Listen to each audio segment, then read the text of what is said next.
চাচা, এই যে আপনার মুরগ পোলাও। বাজান, আমি তো মোরগ পোলাওর অর্ডার দিই নাই। আরে চাচা খান, এটা আপনার। আব্বা তুমি মুরগ পোলাও অর্ডার দিছো, দেও আমারে। আরে রাখ বাবা, আমি মোরগ পোলাওর অর্ডার দিই নাই, আমি ভর্তা ভাতের অর্ডার দিছি। মোরগ পোলাও তো আমি অর্ডার দিছি, এইটা মনে হয় আমার। আরে ভাই, এটা তো আপনার না, এটা ওনার। আপনারটা আসতেছে। রাইসটা শেষ হয়ে গেছে তো, আপনি 10টা মিনিট ওয়েট করেন। বাবা, কোথায় জানি তোমার ভুল হইতাছে, এই অর্ডারটা আমি দেই নাই। এই অর্ডার তো আমি দিছি, এই অর্ডার আমারই। ভাই, এই অর্ডারটা আপনার না, এই অর্ডারটা চাচাই দিছে। চাচা আপনি খান, আর আপনি একটু ওয়েট করেন, আপনারটা আসতেছে। আরে ভাই, আশ্চর্য বিষয় তো, উনি বলতেছে এই অর্ডার ওনার না, এই অর্ডার আমার। উনি বলতেছে এই অর্ডার উনি দেয় নাই, তারপর ওনার উপর চাপাই দিতেছেন, আর এদিকে আমার অফিস টাইম লেট হয়ে যাইতেছে। আরে ভাই, আপনি তো অধৈর্য হচ্ছেন কেন?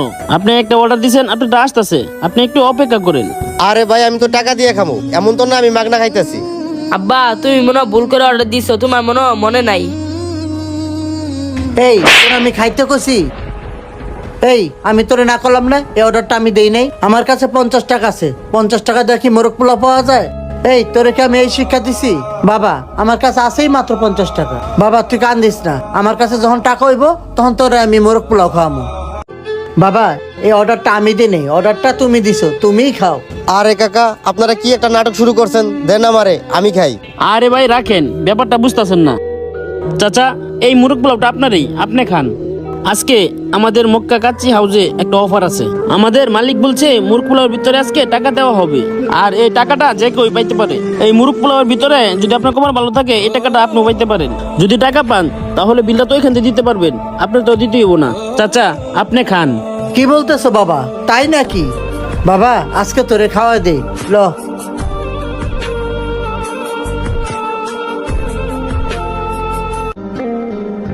আরে খাওয়ানোর মধ্যে পলিথিনে বান্ধা, এইটা আবার কি? এটা তো দেখা যায় টাকা, এটার মধ্যে তো সত্যি 500 টাকার নোট। হ আব্বা। যাই হোক, এটা দিয়ে মোরগ পোলার বিলও দিতে পারো, আর কিছু টাকা তো বাজারও করতে পারো। হ আব্বা তুমি ঠিক বলছো। হ্যাঁ বাবা, কথাটা তুমি ঠিকই বলছো। ল বাজান, খা তুই। বাবা তোর পেটে তো খিদা, তুই খা। আব্বা তুমিও খাও।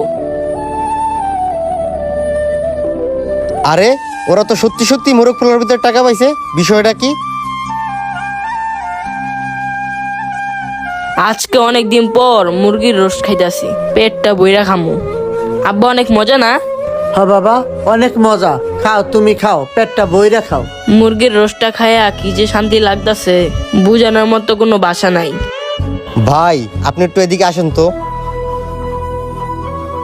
আপনাদের এখানে কি সত্যি সত্যি মোরগ পোলাওর ভিতরে টাকা পাওয়া যায়?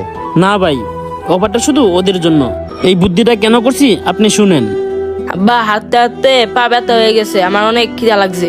চল, সামনে কোনো হোটেল পাইলে খাও মনে বাবা।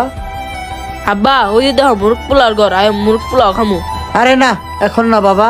আরে বাবা, আমার কাছে আছেই 50 টাকা। এই 50 টাকা দিয়ে কি আমাকে মুরগ পোলাও দিব? টাকা পয়সা হলে আরেক সময় তোর মুরগ পোলাও খাওয়া মনে। আব্বা আমি এত কিছু বুঝি না, আমি মুরগ পোলাও খামু। তুমি আমারে মুরগ পোলাও খাও। ল দেখি এক হোটেলে ডাইল ভাত পাওয়া যায় কিনা।